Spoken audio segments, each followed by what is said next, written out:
ஜெபம் செய்வோம். எங்கள் அன்பின் பரலோக பிதாவே, கர்த்தராகிய இயேசு கிறிஸ்துவின் மூலம் மண்டலே வருகிறோம். தந்தையே, இந்த நாளுக்குரிய சத்தியத்தின் வார்த்தைகளே, சத்தியத்தின் ஆவியானவராகிய பரிசுத்த ஆவியானவராகிய எங்கள் திரியக தகப்பனே, நீரே எங்களுக்கு கிறிஸ்தேசுவின் நாமத்தில் எங்களுக்கு தந்தருளும்படியாய் கிறிஸ்தேசுவின் நாமத்தினாலே பாதம் பணிந்து தந்தையே உம்மை அழைக்கிறோம். ஆவியானவரே வருவீராக, வேலையை பொறுப்படுத்திக் கொள்வீராக. மண்ணோட்டை மறைத்து கொள்ளும் மாம்சமும் இரத்தமும் வேதத்தில் கொடாதவைகள் புறம்பானவைகள் ஒன்றும் என்னிலே ஒரு காலமும் காணக்கூடாதபடி தகப்பனாகிய இயேசு கிறிஸ்துவின் நாமத்தின் அக்கினினாலும் இரத்தத்தின் அக்கினினாலும் என்னிலே சுட்டரிக்கப்பட்டு போவதாக. உம்முடைய நாமமும் இரத்தமும் வார்த்தையும் மன்னிப்பும் இரக்கமும் கிருபையும் கருணையும் காருண்யமும் உம்முடைய வல்லமையும் பலனும் சுகமும் ஆரோக்கியமும் உம்முடைய சத்துவமும் சாரமும் சாயலும் ஆண்டவரே, அல்லேலூயா, உம்முடைய அபிஷேகங்களும் கிருபா வரங்களும் புது எண்ணெயலாகிய அபிஷேகம் ஆனந்த தைலத்தினாலாகிய அபிஷேகத்தினாலும் உம்முடைய ஒளியினாலும் வெளிச்சத்தினாலும் அக்கினினாலும் நித்திய ஜீவ ஒளியினாலும் ஆண்டவரே உம்முடைய அன்பினாலும் என்னையும் உம்முடைய பிள்ளைகளை யாவரையும் ஆண்டவரே ஆராதனை பங்கு பெறுகிற யாவரையும் ஆண்டவரே ஆண்டு கொள்வீராக, ஆளுகை செய்வீராக. தந்தையாகிய பிதா குமாரன் பரிசுத்த ஆவியானவரே, உங்கள் நாமம் மட்டுமே மகிமைப்படும்படியாய் ஆராதனை வேளையை பிரசங்கத்தை நடத்தி தருவீராக. எங்கள் ஆண்டவராகிய இயேசு கிறிஸ்துவின் நாமம் மட்டுமே மகிமைப்படுவதாக. இயேசு கிறிஸ்துவின் மூலம் செபிக்கிறோம் பிதாவே, ஆமேன், ஆமேன், ஆமேன். கர்த்தருடைய நாமத்திற்கு ஸ்தோத்திரம். நீர் என் கூப்பிடுதலின் சத்தத்தை கேட்டீர். நீர் என் கூப்பிடுதலின் சத்தத்தை கேட்டீர் என்ற வார்த்தையில் தான் கர்த்தராகிய தேவன் கடந்த சில வாரங்களாய் நம்மோடு கூட பேசிக்கிட்டு வராரு. ஒரு பகுதியை வாசிப்போம். ஒரு பகுதியை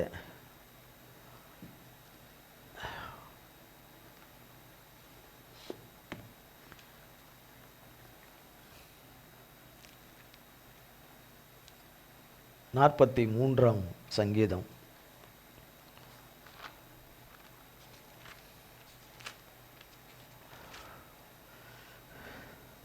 43ஆம் சங்கீதம் 1, 2, 3, 8 பாருங்க.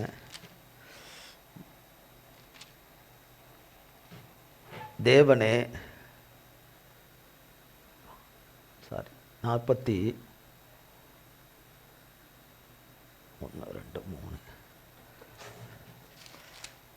3 42ஆம் சங்கீதம். மானானது நீரோடையை வாஞ்சித்து கதறுவது போல தேவனே என் ஆத்துமா உம்மை வாஞ்சித்து கதறுகிறது. 2ஆம் வசனம், என் ஆத்துமா தேவன் மேல் ஜீவனுள்ள தேவன் மேலேயே தாகமாய் இருக்கிறது. நான் எப்பொழுது தேவனுடைய சந்நிதியில் வந்து நிற்பேன்? உன் தேவன் எங்கே என்று அவர்கள் நாள்தோறும் என்னிடத்தில் சொல்லுகிறபடியால் இரவும் பகலும் என் கண்ணீரே எனக்கு உணவாயிற்று என்று. சங்கீதக்காரன் தாவீது கூப்பிடுறதே கதறுன்னு கதறாரு. அதே தாவீது 8ஆம் வசனத்தில் சொல்கிறாரு, ஆகிலும் கர்த்தர் பகற்காலத்திலே தமது கிருபையை கட்டளையிடுகிறார். ராக்காலத்திலே அவரை பாடும் பாட்டு என் வாயில் இருக்கிறது. என் ஜீவனுள்ள தேவனை நோக்கி விண்ணப்பம் செய்கிறேன். ஜீவனுள்ள என் தேவனை நோக்கி விண்ணப்பம் செய்கிறேன் அப்படின்ட்டு. சங்கீதம் 77ஆம் சங்கீதம்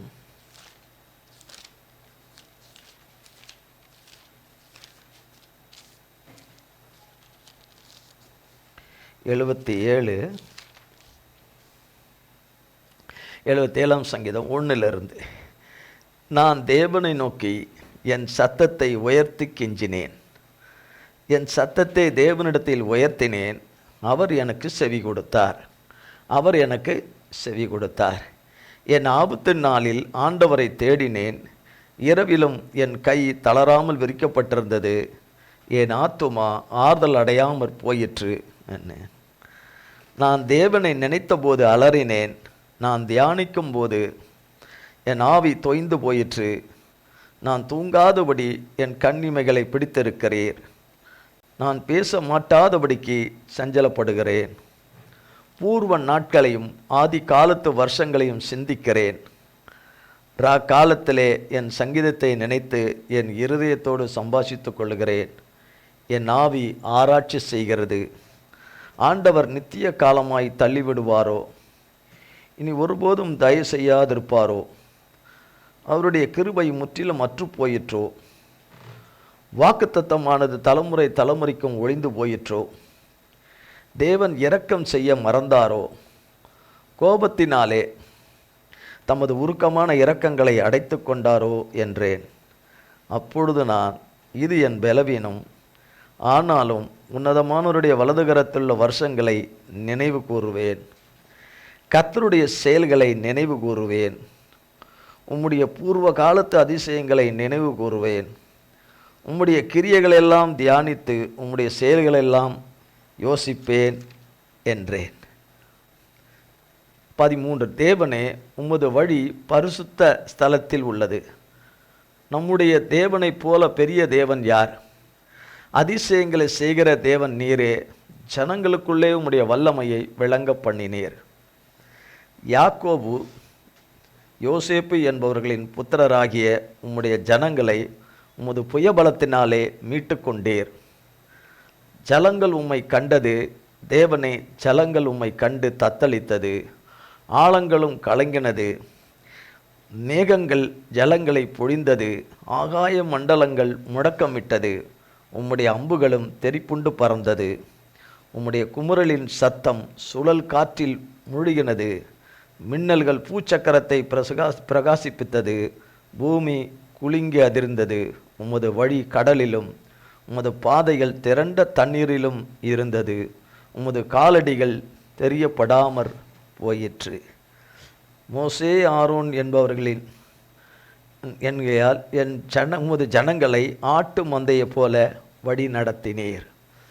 சங்கீதக்காரனாகிய தாவீது போன வாரம் பார்த்தோம். 18ஆம் சங்கீதத்தில் பார்த்தோம். மிகுந்த ஜலப்பிரவாத்தில் இருக்கிற என்னை அவர் பிடித்து என்னை தூக்கி எடுத்தார். என்னை தப்புவித்தார். எனக்கு ஆதரவாய் இருந்தார். சங்கீதம் 40ஆம் சங்கீதத்தில் சொல்லப்பட்டது, கர்த்தருக்காக பொறுமையுடன் காத்திருந்தேன். அவர் என்னிடமாய் சாய்ந்து என் கூப்பிடுதலை கேட்டார். என்னை உளையான சேற்றில், பயங்கரமான குழியிலும் உளையான சேற்றிலும் இருந்து என்னை தூக்கி எடுத்து அவரை துதிக்கும் புது பாட்டை எனக்கு அவர் கொடுத்தார். அதை கண்டு அநேகர் கர்த்தருக்கு பயப்படுவார்கள் என்று. சங்கீதம் 30ஆம் சங்கீதம் 1ஆம் வசனம், அதுலேயும் அதே தான். என்னை பாதாள குழியிலிருந்து என்னை தூக்கி எடுத்து என்னை விடுவித்தீர். சங்கீதம் 30:1 என்னை விடுவித்தீர் என்று. கர்த்தருடைய பிள்ளைகள் ஒவ்வொருவரும் கர்த்தருடைய தாசகர்களுக்கு அநேக அனுபவங்கள் கர்த்தர் கொடுக்குறார். அநேக அனுபவங்களை கொடுக்குறார். கர்த்தரை குறித்ததான காரியத்தில் கொடுக்குறார். அதில் ஒரு நபர் ஏசாயா 38ஆம் அதிகாரம்.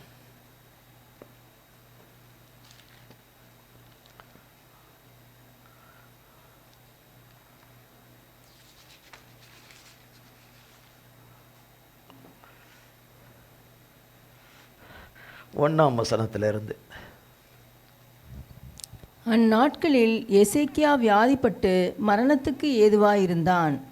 அப்பொழுது ஆமோத்சின் குமாரனாகிய ஏசாயா என்னும் தீர்க்கதரிசி அவனிடத்தில் வந்து அவனை நோக்கி, நீர் உமது வீட்டு காரியத்தை ஒழுங்குபடுத்தும். நீர் பிழைக்க மாட்டீர், மரித்து போவீர் என்று கர்த்தர் சொல்லுகிறார் என்றான். அப்பொழுது எசேக்கியா தன் முகத்தை சுவர்புறமாக திருப்பிக் கொண்டு கர்த்தரை நோக்கி, கர்த்தாவே, நான் உமக்கு முன்பாக உண்மையும் மன உத்தமமாய் நடந்து உமது பார்வைக்கு நலமானதை செய்தேன் என்பதை நினைத்தருளும் என்று விண்ணப்பம் பண்ணி எசேக்கியா மிகவும் அழுதான். அப்பொழுது சொல்றாரு, நீர் பிழைக்க மாட்டீர் என்று கர்த்தருடைய ஊழியக்காரர் ஏசாயாவை கொண்டு கர்த்தர் சொல்றார். அவருக்கு என்ன காரணம்? எசேக்கியா ரொம்ப கர்த்தருக்கு ரொம்ப பிரியமானவர், கர்த்தருடைய வழிகளில் நடக்கிறவர். அவன் கர்த்தருடைய வழிகளில் செம்மையாய் நடந்தான், தன் தகப்பனாகிய தாவீதின் வழியிலே செம்மையாக நடந்தான் என்று, எசேக்கியா நடந்தான் என்று. அவருடைய கடைசி காலகட்டத்தில் இருதய மேட்டின்மையாய் நடந்தார் என்றது அது கடைசியில் தான் அது. ஆனால் இதில் என்ன நடந்தது, எதனால் இது அனுமதிக்கப்பட்டது, எதனால் இப்படி அனுமதிக்கப்பட்டது? இப்படி ஒரு வார்த்தையை கேட்ட மாத்திரத்தில் அவருக்கு எப்படி இருக்கும்? அவருக்கு எப்படி இருக்கும்? பிழைக்க மாட்டீர் என்று சொல்லும்போது ஒரு மனம் உடைஞ்சிருக்கும் இல்லையா, அவருடைய இருதயம் உடைஞ்சிருக்கும் இல்லையா.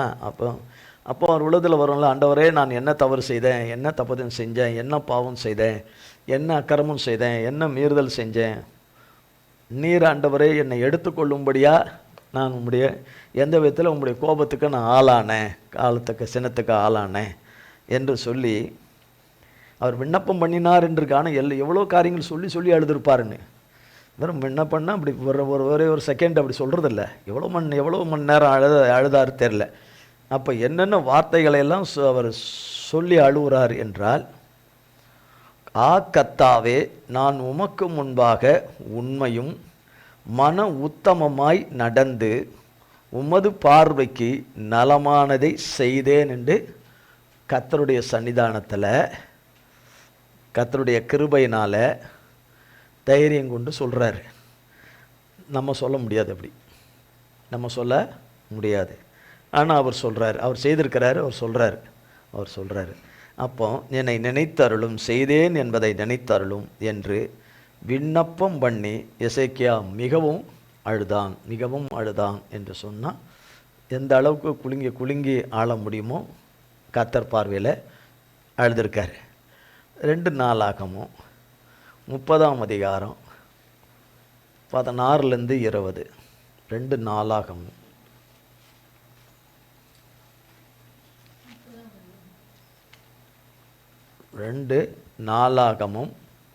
30ஆம் அதிகாரம் 16 20. தேவனுடைய மனுஷனாகிய மோசேயின் நியாயப்பிரமாணத்திற்கு ஏற்ற தங்கள் முறைமையின்படியே தங்கள் ஸ்தானத்திலே நின்றார்கள். ஆசாரியர் லேவியரின் கையிலிருந்து இரத்தத்தை வாங்கி தெளித்தார்கள்.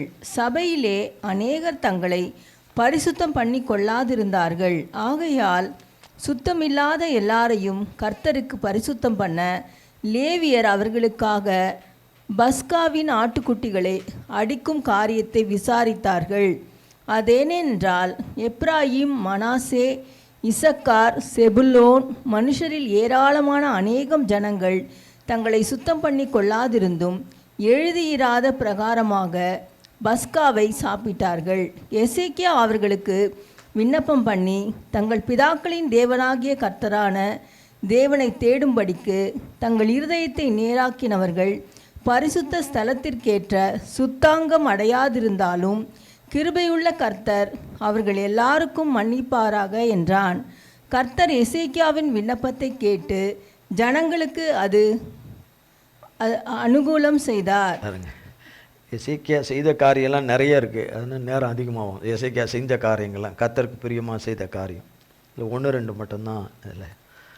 அப்போ ஜெபம் பண்ணுவதும் விண்ணப்பம் பண்ணுவதும் எசேக்கியா வாழ்க்கையில் ஒரு அங்கமாக இருந்திருக்கு.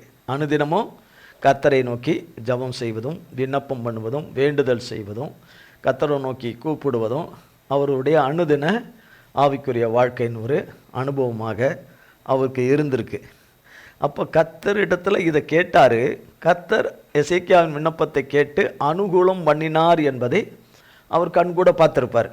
கர்த்தர் விண்ணப்பத்தை கேட்டார், அதை செய்தாருன்னு கண்ணால் பார்த்துருப்பார். 2 நாளாகமும் 31ஆம் அதிகாரம் 20-21. இந்த பிரகாரமாக எசேக்கியா யூதாவெங்கும் நடப்பித்து தன் தேவனாகிய கர்த்தருக்கு முன்பாக நன்மையும் செம்மையும் உண்மையுமானதை செய்தான்.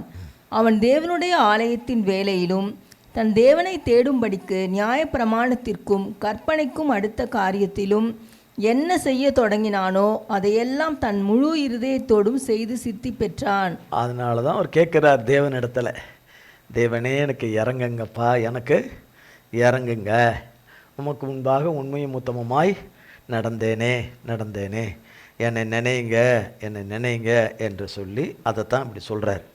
ஏசாயா 38ஆம் அதிகாரம் 4ஆம் வசனத்திலிருந்து. ஏசாயா 38ஆம் அதிகாரம் 4ஆம் வசனத்திலிருந்து. அப்பொழுது ஏசாயாவுக்கு உண்டான கர்த்தருடைய வார்த்தையாவது, நீ போய் எசேக்கியாவை நோக்கி, உன் தகப்பனாகிய தாவீதின் தேவனாயிருக்கிற கர்த்தர் சொல்லுகிறது என்னவென்றால், உன் விண்ணப்பத்தை கேட்டேன், உன் கண்ணீரை கண்டேன். இதோ உன் நாட்களோடே 15 வருஷம் கூட்டுவேன். நான் உன்னையும் இந்த நகரத்தையும் அசீரியா ராஜாவின் கைக்கு தப்புவித்து இந்த நகரத்துக்கு ஆதரவாயிருப்பேன். இதோ ஆகாசுடைய சூரிய கடியாரத்தில் பாகைக்கு பாகை இறங்கின சாயையை 10 பாகை பின்னிட்டு திருப்புவேன் என்றார். தாம் சொன்ன இந்த வார்த்தையின்படி கர்த்தர் செய்வார் என்பதற்கு இது கர்த்தரால் உனக்கு அடையாளமாயிருக்கும் என்று சொல் என்றார். அப்படியே கடியாரத்தில் இறங்கியிருந்த சூரிய சாயை 10 பாகை திரும்பிற்று. யூதாவின் ராஜாவாகிய எசேக்கியா வியாதிப்பட்டு தன் வியாதி நீங்கி சொஸ்தமான போது எழுதி வைத்ததாவது, நான் என் பூரண ஆயுசின். இதில் சொல்ல வர்றது என்ன? கர்த்தராகிய தேவன் அவருடைய பிள்ளைகளுக்கு உன் ஜெபத்தை, உன் விண்ணப்பத்தை கேட்டேன், உன் கண்ணீரை கண்டேன். ஏன்னா இதில் டவுட் இருக்கும்ல, விண்ணப்பத்தை கேட்டாரா இல்லையா, நம்ம கண்ணீரை கண்டாரா இல்லையா, நம்ம கண்ணீரை கணக்கில் வச்சுருக்கிறாரா இல்லையா. வேண்டாத பேச்செல்லாம் அதை தனியாக வச்சுருப்பார், அது வேறு, அதை வச்சுருப்பார். ஆனால் என் விண்ணப்பத்தை கேட்டிருக்கிற தேவனே உமக்கு ஸ்தோத்திரம். என் கண்ணீரை கண்ட தேவனே உமக்கு ஸ்தோத்திரம்னு. அப்போ இன்னொரு வார்த்தை அவருக்கு சொல்கிறாரு, நான் உன்னையும் இந்த நகரத்தையும் அசிரிய ராஜாவின் கைக்கு தப்புவித்து. சாத்தான் கைக்கு எல்லாம் தப்புவிச்சு, மனுஷர் கைக்கெல்லாம் தப்புவிச்சு இந்த நகரத்துக்கு ஆதரவாக இருப்பேன்னா, அவருடைய பிள்ளைகள் என்பது நகரம் என்பது அவரை நம்பி இருக்கிற ஒவ்வொரு பிள்ளைகளுக்கும் நகரம் என்று பொருந்தும். நாம் ஒரு நகரம். இந்த நகரத்துக்கு நான் ஆதரவாய் இருப்பேன். சத்தமே வரல. ஆதரவாய் இருப்பேன் என்று சொல்றார். இப்போ கர்த்தர் அவருக்கு குணமாக்கியிருக்கிறாரு. அதனால் கர்த்தரை குறித்து சொல்கிறார். 10ஆம் வசனத்திலிருந்து. நான் என் பூரண ஆயுசின் வருஷங்களுக்கு சேராமல் பாதாளத்தின் வாசல்களுக்குட்படுவேன் என்று என் நாட்கள் அறுப்புண்கிற போது சொன்னேன். கர்த்தரை நான் இனி உயிரோடு இருக்கிறவர்களின் தேசத்திலே தரிசிப்பதில்லை. இனி பூலோக குடிகளோடே இருந்து மனுஷரை நான் காண்பதில்லை. என் ஆயுசு மேய்ப்பனுடைய கூடாரத்தைப் போல என்னை விட்டு பெயர்ந்து போகிறது. நெய்கிறவன் பாவை அறுக்கிறது போல என் ஜீவனை அறுக்க கொடுக்கிறேன். என்னை பாவிலிருந்து அறுத்து விடுகிறார். இன்று இரவுக்குள்ளே என்னை முடிவடைய பண்ணுவீர். விடியற் காலம் மட்டும் நான் எண்ணமிட்டு கொண்டிருந்தேன். அவர் சிங்கம் போல என் எலும்புகளையெல்லாம் நொறுக்குவார். இன்று இரவுக்குள்ளே என்னை முடிவடைய பண்ணுவீர் என்று சொல்லி நமுட்டை போலும் தகவிலான் குருவியைப் போலும் கூவினேன். புறாவைப் போல் புலம்பினேன். என் கண்கள் உயர பார்க்கிறதினால் பூத்து போயின. கர்த்தாவே, ஒடுங்கி போகிறேன். என் காரியத்தை மேற்போட்டு கொள்ளும் என்றேன். நான் என்ன சொல்லுவேன்? அவர் எனக்கு வாக்கு அருளினார். அந்த பிரகாரமே செய்தார். என் ஆயுசின் வருஷங்களில் எல்லாம் என் ஆத்துமாவின் கசப்பை நினைத்து நடந்து கொள்ளுவேன். ஆண்டவரே, இவைகளினால் மனுஷர் பிழைக்கிறார்கள். இவைகள் எல்லாம் என் உயிருக்கு உயிராயிருக்கிறது. என்னை சொஸ்தப்படவும் பிழைக்கவும் பண்ணினீர். இதோ, சமாதானத்துக்கு பதிலாக மகா கசப்பு வந்திருந்தது. தேவரீரோ என் ஆத்துமாவை நேசித்து அழிவின் குழிக்கு விலக்கினீர். என் பாவங்களையெல்லாம் உமது முதுகுக்கு பின்னாக எறிந்து விட்டீர். பாதாளம் உம்மை துதியாது, மரணம் உம்மை போற்றாது. குழியில் இறங்குகிறவர்கள் உம்முடைய சத்தியத்தை தியானிப்பதில்லை. நான் இன்று செய்கிறது போல உயிரோடு இருக்கிறவனே உம்மை துதிப்பான். தகப்பன் பிள்ளைகளுக்கு உமது சத்தியத்தை தெரிவிப்பான். கர்த்தர் என்னை ரட்சிக்க வந்தார். ஆகையால் எங்கள் ஜீவ நாளெல்லாம் கர்த்தருடைய ஆலயத்திலே என் கீத வாத்தியங்களை வாசித்து பாடுவோம் என்று எழுதி வைத்தான். அத்திப்பழத்து அடையை கொண்டு வந்து பிளவையின் மேல் பற்று போடுங்கள், அப்பொழுது பிழைப்பார் என்று ஏசாயா சொல்லியிருந்தான். ஆமாம். இப்போ கர்த்தர் சுகம் கொடுக்கறதுக்கு முன்னாடி அவர் என்னென்ன புலம்புனார்ன்றது தான் அந்த 10ஆம் வசனத்திலிருந்து அவர் என்னென்ன சொல்லிலாம் புலம்புனார் என்று சொல்லி, பூரண ஆயுசு எல்லாம் வரத்துக்கு முன்னாடி பாதாள வாசலுக்கு போயிடுவேன் அப்படின்னு. கர்த்தரை நான் இனி உயிரோடு இருக்கும் இந்த தேசத்தில் தரிசிப்பதில்ல, பூலோகத்தின் குடிகள் மனுஷரோடு கூட நான் காணப்படுவது இல்லை என்று சொல்லி, என் ஆயுசு மேய்ப்பனுடைய கூடாரத்தை போல என்னை விட்டு பெய்ந்து போகிறது, என்னை விட்டு போய்கிறதுன்னு அவர் தன்னுடைய அங்கலாய்ப்பை எல்லாம் சொல்லி சொல்லி சொல்லி சொல்லி சொல்லி கதர்னு அந்த கதறலை தான் 14ஆம் வசனம் வரைக்கும் சொல்கிறார். 15ஆம் வசனத்தில் சொல்கிறார், நான் என்ன சொல்லுவேன், அவர் எனக்கு வாக்கு அருளினார், அந்த பிரகாரமாகவே செய்தார், அந்த பிரகாரமாகவே செய்தார்னு சொல்கிறார். நான் என்ன சொல்லுவேன், அவர் எனக்கு வாக்கு அருளினார், அந்த பிரகாரமாகவே செய்தார். என் ஆயுசின் வருஷங்கள் எல்லாம் என் ஆத்துமா கசப்பை நினைத்து நடந்து கொள்வேன். ஆண்டவரே, இவைகளினால் மனுஷர் பிழைக்கிறார்கள், இவைகளெல்லாம் என் உயிருக்கு உயிராய் இருக்கிறது, என்னை சொஸ்தப்படவும் பிழைக்கவும் பண்ணினீர் என்று. இன்னொரு அருமையான வார்த்தை 20ஆம் வசனத்தில், கர்த்தர் என்னை ரட்சிக்க வந்தார்,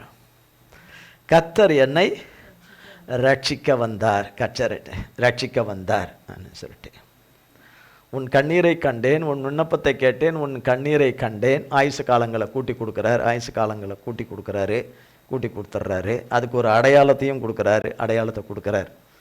ஆனால் இந்த எசேக்கியா அநேக தருணங்களை, அநேக பிரச்சனைகளை எல்லாம் தன்னுடைய வாழ்க்கையில் நிறைய சந்திக்கிறார். எசேக்கியா சந்திக்கிறார். 37ஆம் அதிகாரம், ஏசாயா 37ஆம் அதிகாரம் 1ஆம் வசனத்திலிருந்து.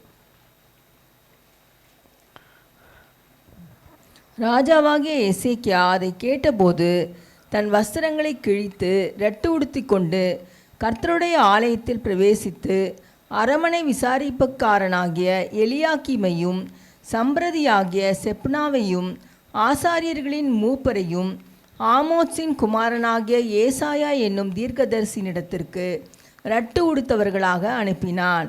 இவர்கள் அவனை நோக்கி, இந்த நாள் நெருக்கமும் கண்டிதமும் தூஷணமும் அனுபவிக்கிற நாள், பிள்ளை பேறு நோக்கி இருக்கிறது, பெறவோ பலனில்லை. ஜீவனுள்ள தேவனை நிந்திக்கும்படி அசீரிய ராஜாவாகிய தன் ஆண்டவனால் அனுப்பப்பட்ட ரப்சாக்கே சொன்ன வார்த்தைகளை உமது தேவனாகிய கர்த்தர் கேட்டிருக்கிற வார்த்தைகளின் நிமித்தம் தண்டனை செய்வார். ஆகையால் இன்னும் மீதியாயிருக்கிறவர்களுக்காக விண்ணப்பம் செய்வீராக என்று எசேக்கியா சொல்லச் சொன்னார் என்றார்கள். இவ்விதமாய் எசேக்கியா ராஜாவின் ஊழியக்காரர் ஏசாயாவினிடத்தில் வந்து சொன்னார்கள். அப்பொழுது ஏசாயா அவர்களை நோக்கி, அசீரியா ராஜாவின் ஊழியக்காரர் என்னை தூஷித்தும் நீர் கேட்டதுமான வார்த்தைகளினாலே பயப்படாதேயும். இதோ அவன் ஒரு செய்தியை கேட்டு தன் தேசத்துக்கு திரும்புவதற்கான ஆவியை நான் அவனுக்குள் அனுப்பி அவனை அவன் தேசத்திலே பட்டயத்தால் விழப்பண்ணுவேன் என்று கர்த்தர் உரைக்கிறார் என்பதை உங்கள் ஆண்டவனிடத்தில் சொல்லுங்கள் என்றான். அசீரியா ராஜா லாகீஸை விட்டு புறப்பட்டான் என்று கேள்விப்பட்டு ரப்சாக்கே திரும்பி போய் அவன் லிப்னாவின் மேல் யுத்தம் பண்ணுகிறதை கண்டான். அப்பொழுது எத்தியோப்பியாவின் ராஜாவாகிய திராக்கா உம்மோடு யுத்தம் பண்ண புறப்பட்டான் என்று சொல்ல கேள்விப்பட்டான். அதை கேட்டபோது அவன் எசேக்கியாவினிடத்திற்கு ஸ்தானாதிபதிகளை அனுப்பி, நீங்கள் யூதாவின் ராஜாவாகிய எசேக்கியாவுக்கு சொல்ல வேண்டியது என்னவென்றால், எருசலேம் அசீரியா ராஜாவின் கையில் ஒப்பு கொடுக்கப்படுவதில்லை என்று நீ நம்பியிருக்கிற உன் தேவன் உன்னை எத்த ஒட்டாதே. இதோ அசீரியா ராஜாக்கள் சகல தேசங்களையும் சங்கரித்த செய்தியை நீ கேள்விப்பட்டிருக்கிறாய். நீ தப்புவாயோ? என் பிதாக்கள் அழித்துவிட்ட கோசானையும் ஆரானையும் ரேத்சேப்பையும் தெலாசாரியிலிருந்த ஏதேனின் புத்திரரையும் அவர்களுடைய தேவர்கள் தப்புவித்ததுண்டோ? ஆமாத்தின் ராஜாவும் அர்பாத்தின் ராஜாவும் செப்பர்வாயும் ஏனாஈவா பட்டணங்களின் ராஜாவும் எங்கே என்று சொல்லுங்கள் என்றான். எசேக்கியா ஸ்தானாதிபதிகளின் கையிலிருந்த நிருபத்தை வாங்கி வாசித்தான். பின்பு எசேக்கியா கர்த்தருடைய ஆலயத்திற்கு போய் அதை கர்த்தருக்கு முன்பாக விரித்து கர்த்தரை நோக்கி, சேனைகளின் கர்த்தாவே, கேருபீன்கள் மத்தியில் வாசம் பண்ணுகிற இஸ்ரவேலின் தேவனே, நீர் ஒருவரே பூமியில் ராஜாக்களுக்கெல்லாம் தேவனானவர். நீர் வானத்தையும் பூமியையும் உண்டாக்கினீர். கர்த்தாவே, உமது செவியை சாய்த்து கேளும்.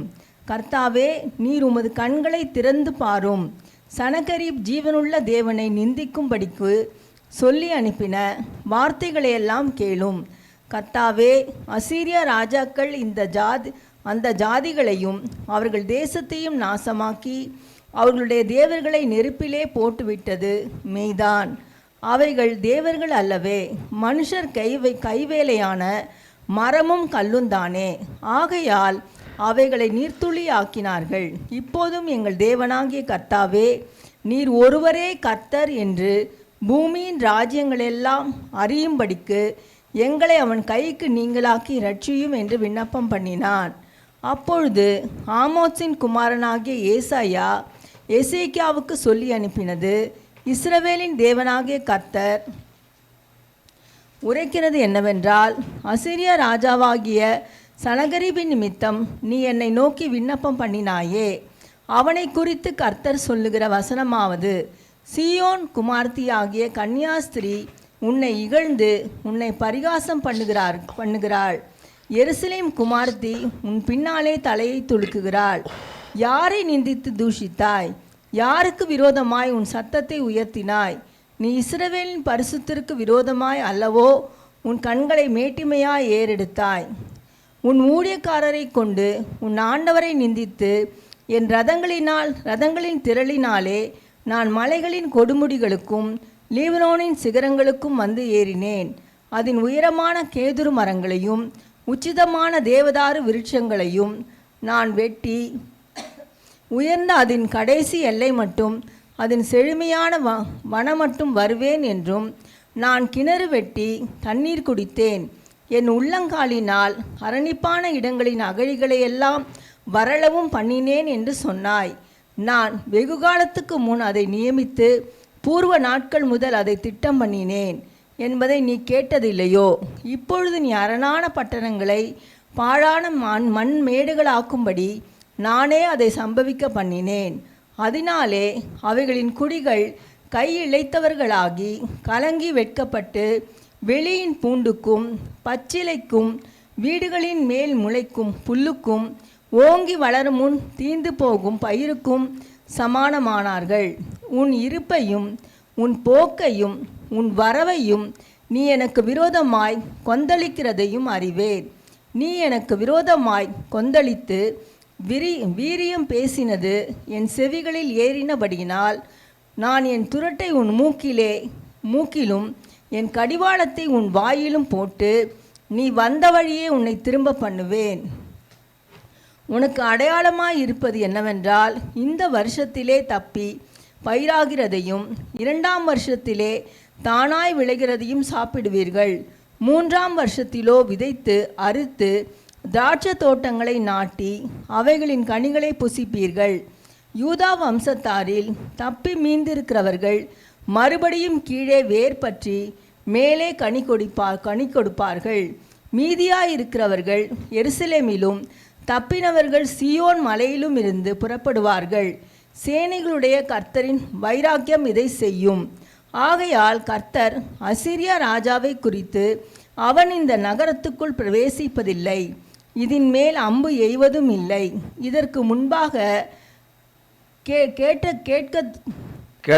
கேடகத்தோடே வருவதும் இல்லை, இதற்கு எதிராக கொத்தளம் போடுவதும் இல்லை, அவன் இந்த நகரத்துக்குள் பிரவேசியாமல் தான் வந்த வழியே திரும்பி போவான். என் நிமித்தமும் என் தாசனாகிய தாவீதின் நிமித்தமும் நான் இந்த நகரத்தை இரட்சிக்கும்படிக்கு இதற்கு ஆதரவாயிருப்பேன் என்பதை கர்த்தர் உரைக்கிறார் என்று சொல்லி அனுப்பினான்.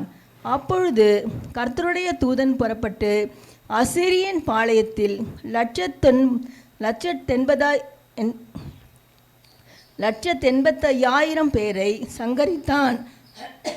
அதிகாலமே எழுந்திருக்கும் போது இதோ அவர்கள் எல்லாரும் செத்த பிரேதங்களாய் கிடந்தார்கள். அப்பொழுது அசீரிய ராஜாவாகிய சனகரி பிரயாணப்பட்டு திரும்பி போய் நினைவேல் இருந்து விட்டான். அவன் தன் தேவனாகிய நிஸ்ரோக்கின் கோவிலிலே பணிந்து கொள்ளுகிற போது அவன் குமாரராகிய அத்ரமலேக்கும் சரேத்சேரும் அவனை பட்டயத்தினால் வெட்டி போட்டு அரராத் தேசத்துக்கு தப்பி ஓடிப்போனார்கள். அவன் குமாரனாகிய எஸ்ரத்தோன் அவன் பட்டத்திற்கு வந்து அரசாண்டான். வியாதி படுறதுக்கு முன்னாடி நடந்த சம்பவம் தான் இந்த 37ஆம் அதிகாரம். இது ஒரு யுத்தம். இன்னொரு தேசத்தினுடைய அந்த காலத்திலே கொஞ்சம் பலம் உள்ளவங்களாக அதிக ஆட்கள், லட்சக்கணக்கான காலாட்கள், இராணுவ வீரர்கள்லாம் உள்ளவங்க, பல இடங்களில் அவங்க ஜெயித்தவங்க, பல இடங்களில் அவங்க ஜெயிச்சிருக்கிறாங்க, பல இடங்களில். அதெல்லாம் கணக்கில் வச்சுட்டு தான் கர்த்தருடைய தேசத்தை கைப்பற்றிடலாம், எசேக்கியாவை அடிச்சிடலாம், தேசத்தை கைப்பற்றிடலாம். எசேக்கியா சொல்கிறாரு, கர்த்தர் தப்புவிப்பார், கர்த்தர் காப்பாற்றுவார், கர்த்தர் நமக்கு ஆதரவாக இருப்பார் அப்படின்னு. அதைத்தான் அந்த ராப்சாக்கியை சொல்கிறான். இல்லை, நீ பொய் சொல்கிற, நீ ஜனங்களெல்லாம் நம்ப பண்ணுற, உன்னை நம்பி இருக்கிற ஜனங்களை, குடிகளை நம்ப பண்ணுற. நாங்கள் எவ்வளோ இடங்களெல்லாம் ஜெயிச்சு வந்தோம், அங்கெல்லாம் ஒன்றும் இல்லை. அது வேறு, அது கர்த்தருடைய இதுவும் கிடையாது, எந்த இதுவும், அது பிசாசுகள். அது அப்போது அவன் அதை மனதில் வச்சுக்கிட்டு இது எல்லாமே அவன் வரிசையாக இது பண்ணி அவனுக்கு தைரியம் என்பதே இராதபடி, பலனே இராதபடி, நம்பிக்கையே அவனை விட்டு வேரோடு அற்றுப்போகும்படியான வார்த்தைகள் சரிமாரியாக வந்துக்கிட்டே இருக்கு. இப்படியெல்லாம் வந்துக்கிட்டு இருக்கும்போது தான் ராஜாவாகிய எசேக்கியா கேட்டபோது தன் வஸ்திரங்களை கிழித்து ரெட்டுடித்து கொண்டு கர்த்தருடைய ஆலயத்தில் பிரவேசித்து, அப்போ யாரை நோக்கி கூப்பிடுறாரு? கர்த்தரை நோக்கி கூப்பிடுறாரு. என்னன்னு சொல்கிறாரு? இவர்கள் அவனை நோக்கி, இந்த நாள் நெருக்கமும் கண்டிதமும் தூஷணமும் அனுபவிக்கிற நாள், பிள்ளை பேரோ நோக்கி இருக்கிறது, பெறவோ பலன் இல்லை என்று சொல்கிறாரு. ஜீவனுள்ள தேவனை நிந்திக்கும்படி அசரிய ராஜா ஆண்டவனால் அனுப்பப்பட்ட ராப்சாக்கே சொன்ன வார்த்தைகளை உமது தேவரீர் கர்த்தர் கேட்டிருக்கிறீர். உமது தேவனாகிய கர்த்தர் கேட்ட வார்த்தையின் நிமித்தம் தண்டனை செய்வார். ஆகையால் இன்னும் மீதியாய் இருக்கிறவர்களுக்காக விண்ணப்பம் செய்வீராக என்று எசேக்கியா சொன்னார் என்றார்கள். ஏசாயாவின் இடத்துல ஆள் அனுப்பி சொல்ல வைக்கிறார், விஷயத்தை சொல்லிவிடுறார் ஏசாயா தீர்க்கதரிசியின் இடத்துல. அப்போ அவர் கர்த்தர்கிட்ட கேட்டுட்டு ஒரு வார்த்தையை சொல்கிறார், கர்த்தருடைய வார்த்தையை சொல்கிறார் ஏசாயா. அப்பொழுது ஏசாயா 6ஆம் வசனம், ஏசாயா அவர்களை நோக்கி, அசிரிய ராஜாவின் ஊழியக்காரர் என்னை தூஷித்ததும் நீ கேட்டதுமான வார்த்தைகளினாலே பயப்படாதே. இதோ அவன் ஒரு செய்தியை கேட்டு தன் தேசத்துக்கு திரும்பியதற்கான ஆவியை நான் அவனுக்கு என்ன செய்வேன்? அனுப்புவேன். ஒன்று சொல்கிறாரு, ஒரு செய்தியை அனுப்புவேன், அவன் போயிடுவான். இன்னொரு காரியத்தை சொல்கிறாரு, அவன் தேசத்தில் அவனை பட்டயத்தால் விழப்பண்ணுவேன்றார். செய்தி என்ன செய்தி தெரியாது, ஆனால் சொல்லிட்டார், செய்தின்னு சொல்லிட்டார். அது என்ன செய்தின்னு சொல்லலை, என்ன செய்தின்னு எசேக்கியாவுக்கு சொல்லலை. ஏசாயா கிட்ட சொன்னாரா இல்லையான்னு தெரில, ஏசாயா சொல்லலை. கர்த்தர் சொல்லியிருக்க மாட்டார்னு நினைக்கிறேன், சொல்லலை. செய்தி ஒன்று கேட்டு அவன் என்ன செய்திருவான்? போயிடுவான்னு அவனை பட்டயத்தால் விழப்பண்ணுவேன்னு சொல்கிறார். அப்போ பட்டயத்தால், யாருடைய பட்டயத்தால் அவன் சாவான்? அந்த ராஜா யாருடைய பட்டயத்தால், அந்த துன்மார்க்கனாகிய அந்த ராஜா வீரியம் பேசிக்கிட்டு, மாத கணக்கில் வருஷ கணக்கில் வீரியம் பேசிக்கிட்டு, முற்றுகை போட்டுக்கிட்டு, கர்த்தருடைய தேசத்தை முற்றுகை போட்டுக்கிட்டு, அவன் செய்கிற அட்டூழியம் கொஞ்சம் நெஞ்சம் கிடையாது. அப்போ பட்டயத்தால் விழுவான்னு சொல்லிட்டார், பட்டயத்தால் அவனை கொண்டு போடுவாங்கன்னு, அவனை கொண்டுடுவாங்கன்னு. ஆனால் யாரை கொண்டு கொள்ளுவாருன்னு சொல்லலை. இங்கே அவனு சொல்லலை. செய்தி என்ன செய்திங்கிறதும், என்ன செய்திங்கிறதுக்கான உள்ளான இதையும் சொல்லலை. ரெண்டாவது என்ன சொல்ல வர்றாரு? பட்டயத்தால் விழுவாங்கன்னா யாரால், அவன் யாருடைய பட்டயத்தால் அவனை கொண்டு போடுவாருன்னு அதை சொல்லலை. மற்றபடி கர்த்தரை நோக்கி கதர்றார். 14ஆம் வசனத்தில் இருந்து கதர்றார். எசேக்கியா ஸ்தானாதிபதி கையிலிருந்து நிருபத்தை வாங்கி வாசித்தான். பின்பு எசேக்கியா கர்த்தருடைய ஆலயத்துக்கு போய் அதை கர்த்தருக்கு முன்பாக விரித்து கர்த்தரை நோக்கி சேனைகளின் கர்த்தாவே, கேருபீன்கள் மத்தியில் வாசம் பண்ணுகிற இஸ்ரவேலின் தேவனே, நீர் ஒருவரே பூமியின் ராஜ்யங்களுக்கெல்லாம் தேவனுமானவர். நீர் வானத்தையும் பூமியும் உண்டாக்கினீர். கர்த்தாவே, உமது செவியை சாய்த்தருளும். கர்த்தாவே, நீர் உமது கண்களை திறந்து பாரும். சனகரி ஜீவனுள்ள தேவனை நிந்திக்கும்படி சொல்லி அனுப்பின வார்த்தையெல்லாம் கேளும். செய்தி எவ்வளோ நாளில் வரும்?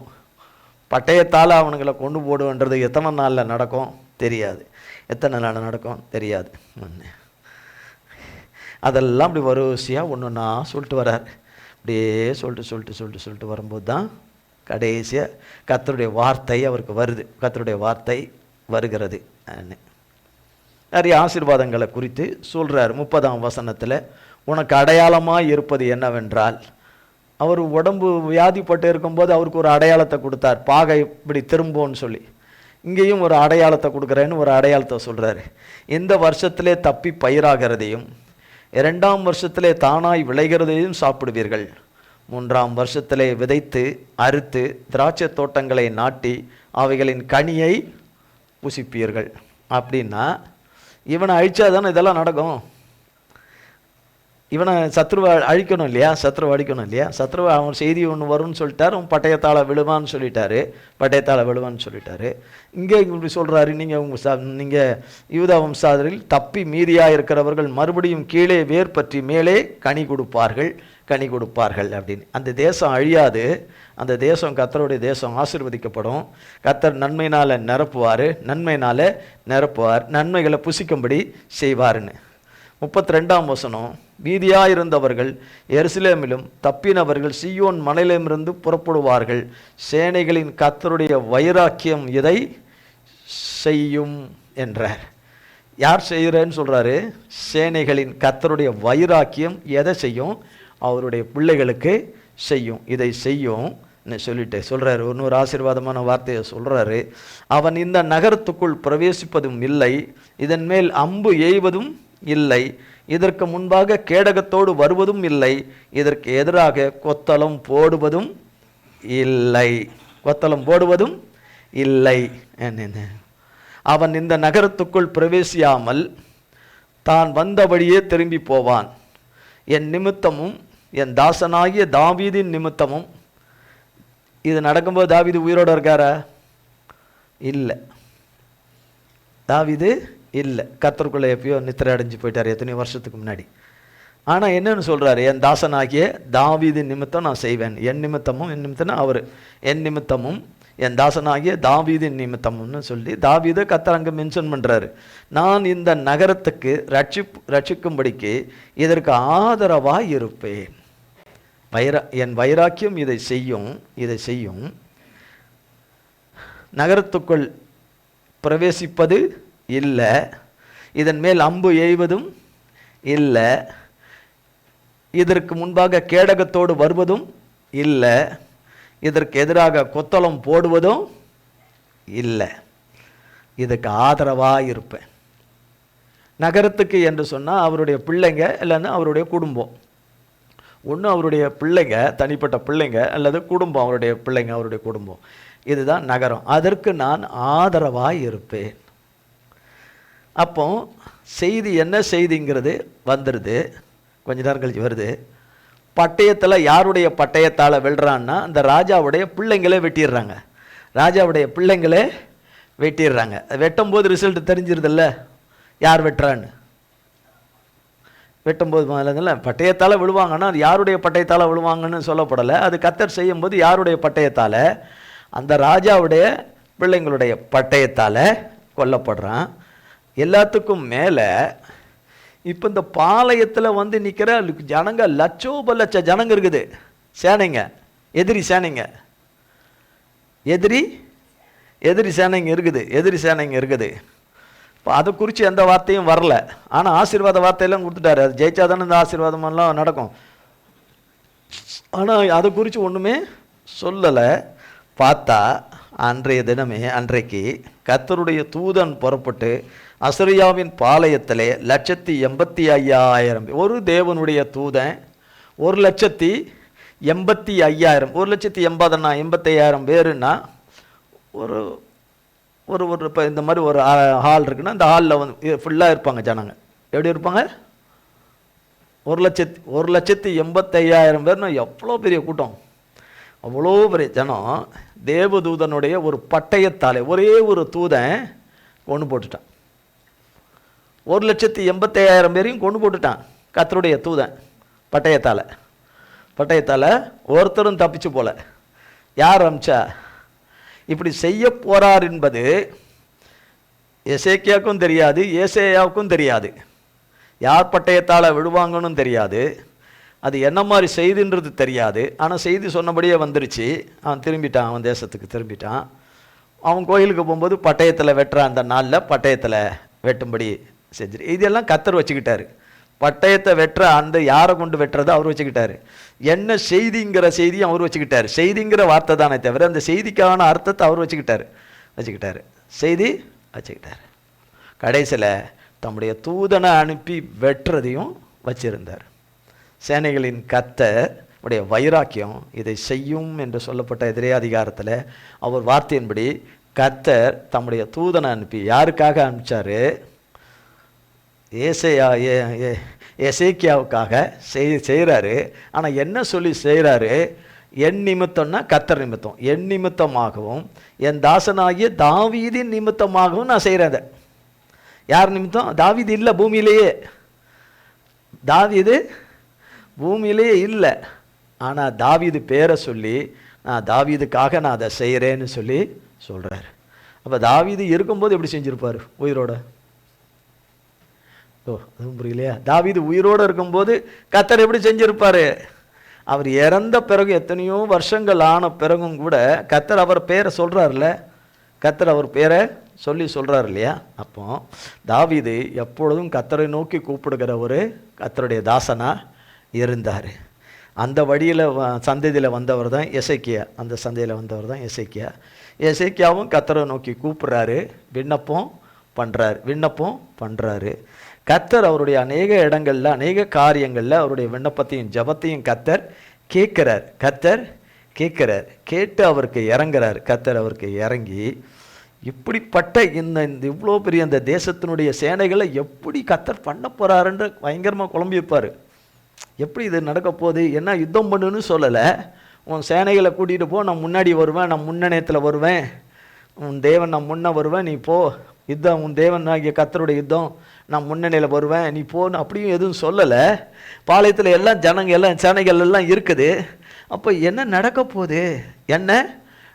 போகுது அப்படின்னு. இப்போ இதில் கர்த்தர் தம்முடைய தூதனை அனுப்பி பட்டயத்தை வெட்டி கொண்டு போடுற மாதிரி எல்லா இடங்களிலும் அப்படி கிடையாது, எல்லா சம்பவங்கள்லையும் அப்படி கிடையாது. இந்த சம்பவத்தில் அது நடந்தது. சில இடங்களில் தேவதூதர்களை வச்சு தப்பு வைக்கிறாரு, தேவதூதர்களை வச்சு காப்பாற்றுறாரு, தேவதூதர்களை வச்சு சத்துருக்களை அழிக்கிறாரு. அது வேதத்தில் இருக்குது. சத்துருக்களை அழிக்கிறாரு. ஆனால் 1,80,000 பேரை கொன்னது இதில் மட்டும்தான். இதில் இந்த பகுதியில் மட்டும்தான். அப்போ இதையெல்லாம் கண்டவர், இதையெல்லாம் கர்த்தரை குறித்து கண்டதுனால தான் நம்ம என்ன இதுவானாலும் சரி யார்கிட்ட கேட்போம்? கர்த்தர்கிட்ட கேட்போம். யார்கிட்ட கேட்போம்? கர்த்தர்கிட்ட கேட்போம். இதே பகுதி இதே மாதிரி கிட்டத்தட்ட பாருங்க, சங்கீதம் 86ஆம் சங்கீதம் 86ஆம் சங்கீதம் 1-17. கர்த்தாவே, உமது செவியை சாய்த்து என் விண்ணப்பத்தை கேட்டருளும். நான் சிறுமையும் எளிமையுமானவன். இங்கே என்னன்னு சொல்றாரு? சிறுமையும் எளிமையுமானவன், உமது செவியை சாய்த்து என் விண்ணப்பத்தை என்ன செய்யுங்க, கேளுங்க. என் ஆத்துமாவை காத்தருளும். நான் பக்தி உள்ளவன். என் தேவனே, உம்மை நம்பியிருக்கிற உமது அடியேனை நீர் ரட்சியும். ஆண்டவரே, எனக்கு இரங்கும். நாடோறும் உம்மை நோக்கி கூப்பிடுகிறேன். உமது அடியேனுடைய ஆத்துமாவை மகிழ்ச்சியாக்கும். ஆண்டவரே, உம்மிடத்தில் என் ஆத்துமாவை உயர்த்துகிறேன். ஆண்டவரே, நீர் நல்லவரும் மன்னிக்கிறவரும் உம்மை நோக்கி கூப்பிடுகிற யாவர் மேலும் கிருபை மிகுந்தவருமாயிருக்கிறீர். கர்த்தாவே, என் ஜெபத்திற்கு செவி கொடுத்து என் விண்ணப்பங்களின் சத்தத்தை கவனியும். நான் துயரப்படுகிற நாளில் உம்மை நோக்கி கூப்பிடுவேன். நீர் என்னை கேட்டருளுவீர். ஆண்டவரே, தேவர்களுக்குள்ளே உமக்கு நிகரும் இல்லை, உம்முடைய கிரியைகளுக்கு ஒப்பும் இல்லை. ஆண்டவரே, நீர் உண்டாக்கின எல்லா ஜாதிகளும் வந்து உமக்கு முன்பாக பணிந்து உமது நாமத்தை மகிமைப்படுத்துவார்கள். தேவரீர் மகத்துவம் உள்ளவரும் அதிசயங்களை செய்கிறவருமாயிருக்கிறீர். நீர் ஒருவரே தேவன். கர்த்தாவே, உமது வழியை எனக்கு போதியும். நான் உமது சத்தியத்திலே நடப்பேன். நான் உமது நாமத்திற்கு பயந்திருக்கும்படி என் இருதயத்தை ஒருமுகப்படுத்தும். என் தேவனாகிய ஆண்டவரே, உம்மை என் முழு இருதயத்தோடும் துதித்து உமது நாமத்தை என்றென்றைக்கும் மகிமைப்படுத்துவேன். நீர் எனக்கு பாராட்டின உமது கிருபை பெரியது. என் ஆத்துமாவை தாழ்ந்த பாதாளத்திற்கு தப்புவித்தீர். தேவனே, அகங்காரிகள் எனக்கு விரோதமாய் எழும்புகிறார்கள். கொடுமைக்காரராகிய கூட்டத்தார் என் பிராணனை வாங்க தேடுகிறார்கள். உம்மை தங்களுக்கு முன்பாக நிறுத்தி நோக்காதிருக்கிறார்கள். ஆனாலும் ஆண்டவரே, நீர் மன உருக்கமும் இரக்கமும் நீடிய பொறுமையும் பூரண கிருபையையும் சத்தியமும் உள்ள தேவன். என்மேல் நோக்கமாகி எனக்கு இரங்கும். உமது வல்லமையை உமது அடியானுக்கு அருளி உமது அடியாளின் குமாரனை ரட்சியும். கர்த்தாவே, நீர் எனக்கு துணை செய்து என்னை தேற்றுகிறதை என் பகைஞர் கண்டு வெட்கப்படும்படிக்கு எனக்கு அனுகூலமாக ஒரு அடையாளத்தை காண்பித்தருளும். இவரும் என்ன கேட்குறாரு? ஒரு அடையாளத்தை கேட்குறாரு. அங்கே எசேக்கியாவுக்கு வந்து அடையாளத்தை கேட்கல, ஆனால் அடையாளம் அவருக்கு கொடுக்கப்படுது. கர்த்தராலே சொல்லி கொடுக்கப்படுது. 2 இடத்துல அதனுடைய அடையாளம் சொல்லி கொடுக்கப்படுது. 38ஆம் அதிகாரத்திலும் கொடுக்கப்படுது, 37ஆம் அதிகாரத்திலையும் கொடுக்கப்படுது. கிட்டத்தட்ட அவர் என்ன வார்த்தைகளை சொல்லி தேவனை குறித்து, தேவனுடைய நாமத்தை குறித்து, அவருடைய வல்லமை குறித்து, அவருடைய குணாதிசயத்தை குறித்து எசேக்கியா என்ன சொன்னாரோ, தாவீது என்ன இதில் சொல்கிறாரோ அதே தான் எசேக்கியா தன் காலங்களில், அந்த தாவீதுக்கு பிறகு தன் காலங்களில் தாவீது மாதிரியே கர்த்தரை நோக்கி கூப்பிடுறாரு. ஆனால் கடைசி காலகட்டங்களில் நிலைக்கலை. கடைசி காலத்தில் தாவீது இருதய மேட்டின்மையாய் ஆகாமல் கர்த்தருக்குள்ளே எப்பொழுதும் இருக்கும்படியாக இருந்தார். கடைசி வரைக்கும் இருந்தார். எசேக்கியா அப்படி இல்லை. நீர் என் கூப்பிடுதலின் சத்தத்தை கேட்டீர். என் விண்ணப்பத்தை கேட்டீர். என் விண்ணப்பத்தை கண்டீர். என் கண்ணீரையும் கண்டீர். இதை கேட்டீர், கண்டீர். அப்போ கண்டீர், கேட்டீர், ஆதரவாய் இருப்பீர். நீர் விளம்பின உம்முடைய வாக்கின்படியே உம்முடைய பிள்ளைகளுக்கு, ஏசாயா 38:15 எனக்கு வாக்கருளினபடியே அந்த பிரகாரமாகவே எனக்கு செய்தார் என்று சொல்லி கர்த்தரை மகிமைப்படுத்தும்படியான கிருபையும் பாக்கியத்தையும் கர்த்தர் உண்டு பண்ணி தருவாராக. கர்த்தர் இந்த வார்த்தைகளை எல்லாம் நமக்கு பல கோடி மடங்காய் ஆசீர்வதிப்பாராக. ஜெபம் செய்வோம். எங்கள் அன்பின் பிதாவே, கர்த்தராகிய இயேசு கிறிஸ்துவின் மூலம் மண்டலே வருகிறோம். தந்தையாகிய தேவனே, இந்த நாளிலே ஆண்டவரே, மிகுந்த தொய்விலும் சோர்வின் மத்தியிலும் உம்முடைய பலத்தை கிருபையாய் தந்து, உம்முடைய சத்துவத்தை கிருபையாய் தந்து, உம்முடைய தாங்குதலை கிருபையாய் தந்து, உம்முடைய ஏந்துதலை கிருபையாய் தந்து, தகப்பனே, நீர் பிடித்து இந்த நாளிலே ஆண்டவரே இந்த நாளுக்குரிய ஆராதனை உமது நாமத்துக்கு மகிமையாய் நடக்கும்படி தேவரீர் பாராட்டின மேலான கிருபைகளுக்காகவும் இரக்கத்துக்காகவும் கோடி கோடி கோடி கோடி கோடி கோடி கோடி கோடி ஸ்தோத்திரம். ஆராதனையிலே பங்கு பெற்ற யாவரையும் உமது கரத்திலே கொடுக்கிறோம். உம்முடைய கல்வாரி இரத்தத்துக்குள்ளே மூடி மறைத்து காத்துக்கொள்ளும். இயேசு கிறிஸ்துவின் மூலம் செபிக்கிறோம் பிதாவே. ஆமேன் ஆமேன் ஆமேன். என் ஆத்துமாவே கர்த்தரை ஸ்தோத்திரி, என் முழு உள்ளமேற் பரிசுத்த நாமத்தை ஸ்தோத்திரி. என் ஆத்துமாவே கர்த்தரை ஸ்தோத்திரி, கர்த்தர் செய்த சகல உபகாரங்களை மறவாதே. ஆமேன் ஆமேன் ஆமேன். கர்த்தராகிய இயேசு கிறிஸ்துவின் கிருபையும் பிதாவாகிய தேவனுடைய அன்பும் பரிசுத்த ஆவியானவருடைய அந்யோன்ய ஐக்கியமும் பராமரிப்பும் பாதுகாவலும் நம்மளவர்கள் கூட சதா காலங்களுக்கும் நிலைத்திருப்பதாக. ஆமேன் ஆமேன் ஆமேன். இயேசுவின் ரத்தம் ஜெயம். இயேசுவின் பரிசுத்த நாமத்திற்கே ஸ்தோத்திரம். God bless you.